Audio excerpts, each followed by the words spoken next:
Jelasipun manfaat nggih. Monggo napa Mas Said? Wong tuwa dadi wahdatul wujud anu. Oh nggih. Alhamdulillahirabbil alamin. Ngaos niki sing diweden-wedeni tiyang. Nggih. Ilmu niki ilmu waline Allah pribumi Indonesia. Kita sedanten pun singen bahwa ilmu ini enggak ada turunannya, enggak iso. Ojo ngono le engko edan kok gendeng. Lah menika nggih. Akhire kita niki ngaos nggih niku wau mboten manfaat blas pirang-pirang tahun sampai sak niki nggih. Tapi alhamdulillah ten mriki pun angsal kurang lebihne kali tahun menawi nggih. Mboten enten sing edan, mboten enten sing gendeng, terutama ilmu-ilmu ingkang difitnah sebagai kesesatan. Sesungguhnya ilmu ini ilmu makrifat niku ilmu umum sinten mawon saged niki Allah ingkang sanjang melalui kula sanes pangeran mangke kados singen-singen menika ucapanipun Allah terus boten menungso tetap menungso sing damel makhluk ingkang kuwasa. Lah niku nggih mengucap ngeten niki nggih tetep menungso sanesipun sing damel makhluk sanes. Mokoh ilmu niki hanya beberapa orang yang mencapai ke tingkat makrifatullah krana nggih niku wau purun madosi, purun tirakat, purun poso, purun amal, purun melebihi salat ingkang disyariatkan dhateng Allah, maka Allah ingkang milih. Lah niku nggih, niki ilmu ingkang boten panjenengan kepirengaken, insyaallah niki mangke panjenengan kepirengaken. Napa artinipun wahdatul wujud meniku sak benerane? Wahdatul wujud menika inggihipun menika wali-wali Allah ingkang dipilih Allah, termasuk nggih Rama Yai Hamid, termasuk Syekhona Khalil Bangkalan, termasuk Kyai Hasyim Asy'ari, termasuk Kyai As'ad Siti Bondo, termasuk Kyai Hasan Genggong.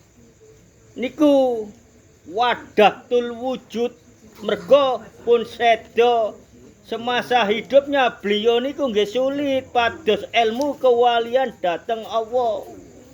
Nggih terpontang-panting diuji kalian Allah nggih melalui ilmu-ilmu kanuragan, melalui ilmu-ilmu perdukunan menika, namung sekedar diberitahu untuk disampaikan sesungguhnya manakah yang benar. Lah niku nggih. Ngene iki wahdatul wujud walinipun Allah menika saged dikepanggi melalui istiqomah. Lek mboten istiqomah nggih sulit. Carane pun gampang, dikirimi suratul Al-Fatihah ben dintene. Maka menika mangke kehendakipun Allah panjenengan dipertemuaken dengan wahdatul wujud wali-wali Allah. Fisike pun menungso nggih wali-wali Allah, lebete niku zat kehendak Allah. Nah niku nggih. Mongko menika napa fungsine? Kata fungsi pun kepanggih wahdatul wujud termasuk ingkang dikepanggi menika niku termasuk tiang makrifat. Namun tasih urip menika sing dikepanggi menika nggih proses mangke insyaallah lek sampai ruh niki lepas dipendet dateng Allah dalam keadaan istiqomah dateng Allah nggih mangke dipilih Allah, saged didadosaken wahdatul wujud kendhaipun Allah. Mboten usah dikepingini mangke dipilih Allah piyambak ten syariate menika.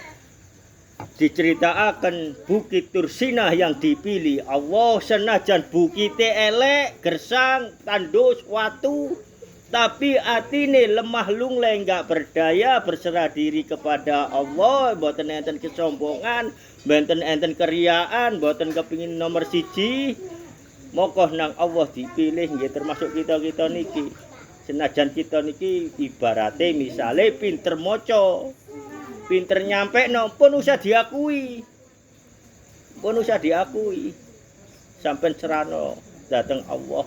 Wong aku iki mung sekedar nyampekno ilmune Allah, aku gak duwe ilmu. Lah niku mongko mangke panjenengan dipilih dados wadatul wujud wali-wali Allah nggih.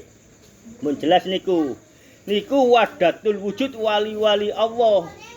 Wadatul wujud sing sak bendere. Nggih niku nggih bener, niki nggih bener. Namung niki kebenerane niki khusus untuk anak kalian wong tua. Anak nyuguh kalian wong tua, khususe wong tua, estri. Dadose wong tua jaler tasik minggir riyin, mboten napa-napa dienggiraken riyin. Antara yugoh kalian tiang sepa estri. Lah niki saged dados wadatul wujud. Tiang sepa estri lala Mas Irul, ibuku lho goblok, ibuku lho gak iso ngene, ibuku lho gak iso ngono. Lah niku nggih, mboten ngotene. Sebodoh apapun, segak bisa apa-apa pun, sejelek apapun lek wong tua nang anake niku wau, nggih tetep didadosaken ridhone Allah. Moko syariate menika wonten ridhone wong tua, ridhone Allah. Saged dadose, ya napa carane Mas Irul? Lek aku iki wong tua wedok, gak ngerti apa-apa tapi iso dipilih nang Allah ngoten, mboten usah. Mboten usah cara, mboten usah napa. Panjenengan doain terus yugane panjenengan. Ha niku nggih. Moko menika lek pun dewasa, pun ngertos, pun balik tentang agama, tentang kehidupan ning donya niki wau. Mumpung panjenengan sedanten lek enten tasik yang sepai sing estri. Sampeyan kajenging laksanakaken istiqomah. Di antaranya sesudah sholat asar, terserah jam pinten mawon, pokoknya pun sampai maghrib. Sampai derenge maghrib niku panjenengan nggadahi istiqomah, panjenengan mendetoyo. Sak bak menawi sak bak, sak basko menawi sak basko menawi sak timbo. Niku sampean nedhi sepuro sampean Bu, carane nggih. Bu, aku njuk sepurone sampean lenggo kene Bu. Wah. Ibuke sampean niku sampean lungguhaken kursi, sampean paringi bak sing enten toyone wau sikile. Sampean njaluk sepuro nang wong tuwane sampean. Bu, aku njuk sepurone ya Bu ya dongakno aku slamet donya lan akhirat. Sampean ambung telapakane kakine ibuke sampean, sampean basuhe sampean umbah sukuwe ibuke sampean. Mari ngoten sampean mendhet sak gelas kedhik mawon damel syarat. Damel syarat nggih pun kata-kata. Patah nggih mboten napa-napa cek tambah sakti sampean nggih. Kedhik mawon damel syarat bahwa iki wong tuwaku sing ngelairno aku taruhan nyawa. Niku ridhone Allah, ridhone wong tuwaku. Lah iku sampean ombe bismillahirrahmanirrahim gegeg sampean banyune niki wau. Sampeyan betoten lebete istiqomah sampeyan damel istiqomah niku wau sampeyan suratul Al-Fatihah wali-waline Allah ingkang umum. Rama Yai Hamid waliyuwa umum, Syekhona Khalil waliyuwa umum, Yai Hasyim Asy'ari waliyuwa umum, Yai As'ad Siti Bondo waliyuwa umum, Yai Hasan Genggong waliyuwa umum. Sampeyan Al-Fatihah lan para nabi-nabi lan para malaikat lan para sing ingkang napa sukses ten ngajenge Allah. Lah niku. Sampeyan ngetenaken sampeyan wiriti terus sampai krungu adzan nggih. Sampeyan ngombe malih wis sampeyan kedhik sampeyan minum malih. Insyaallah sampeyan terang-terangan mawon anti santet. Paham nggih? Gak usah nang wong pinter, gak usah nang kono, gak usah nang wong iko, dukun iko, gus iko, anu iko. Cukup wong tuwane sampean sedanten niku. Wong tuwane sampean sing estri niku pribadi pun panjenengan kalian yuga lan anak.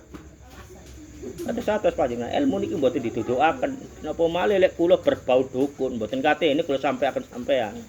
Kok sampean lek lara narene ae masih lara warang tak waras santet. Ate apa sampean? Sepenting sampean bayar ten kula. Tapi ten mriki mboten, niki hake Allah, ilmune Allah sesungguhnya ilmu napa-napa niku tolak balake ten tiyang sepah. Ten tiyang sepah. Mboten ten kula napa malih kula mboten karu-karuan ngeten kula. Dosa tok ngeten niki dijaluki donga nggih mboten mandi. Nggih, mboten mandi, tapi alhamdulillah kula saged diparingi ilmu kados ngeten niki nggih melalui sholawat. Sampai kula diparingi kali-kalene kepanggih wahdatul wujud wali-wali Allah ingkang umum dikepanggi wahdatul wujud wong tuwa kula krana wong tuwa kula pun pejah. Alhamdulillah sak derenge pejah kula saged ngoten krana kula nggih digerakan Allah sampai kula nyuwun dateng tiyang sepah kula laksanakaken kados ngoten. Mboten semerap adik kula tahu napa mboten sugeng niku.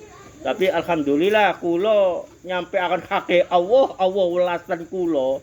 Sampai adik kula mboten salat, diimpeni ditangekaken ibu kula, dikengken salat niku salah setunggalé bukti nyata bahwa sesungguhnya wong tuwa niki sing estri saged dipilih Allah menjadi aresnya. Nggih, niku. Mboten salat sampai dikepanggi wong tuane diimpeni sampai didekaken dikengken salat. Nah niku urusane pun iman dateng Allah. Lah lek urusan donya nggih, urusan kiambek krana waliyuwa, krana wahdatul wujud umum niku wau kalian wahdatul wujud tiang sepah estri niku wau terputus hubungan dengan duniawi niku hake Allah kendai Allah ayate Allah. Moko ingkang kula sampaiaken niki dateng keimanan dateng Allah. Lah ya napa Mas Irul? Enten salah setunggale tiang nggih. Gambarane ngoten mawon tiang niki nggih ibarate seneng poso, seneng madosi kehendak Allah. Lah koncone werna-werna enten embong sampai lare niki nggih sering bicara ngomong agama. Moko salah setunggale koncone niki mau mboten trima. Sampai ditipu daya nginume diparingi obat. Lah nginume diparingi obat. Akhire krana nggih koncone ten embong dijak ten komplek. Lare niki wau. Kajenge dirusak, kajenge dijerumusaken ten komplek. Loh, lare niki wau keadaan mabuk, tapi kan boten keinginan dirinya. Ingin dijatuhkan temannya. Saat ke komplek niku wau nggih kancane seneng-seneng. Nah niku wau kajenge dijerumusaken ten mriku. Ternyata setiap wanita yang dia lihat niki wau ketinggal wajah ibuke. Nah niku nggih pun dipikiraken wah ibuke dipadhokno mbek senu ibuke dipadhokaken kalih lare tiang-tiang komplek boten niku mung sekedar ilmu. Terkadang Allah memberikan ilmunya memang harus masuk peceraian dulu.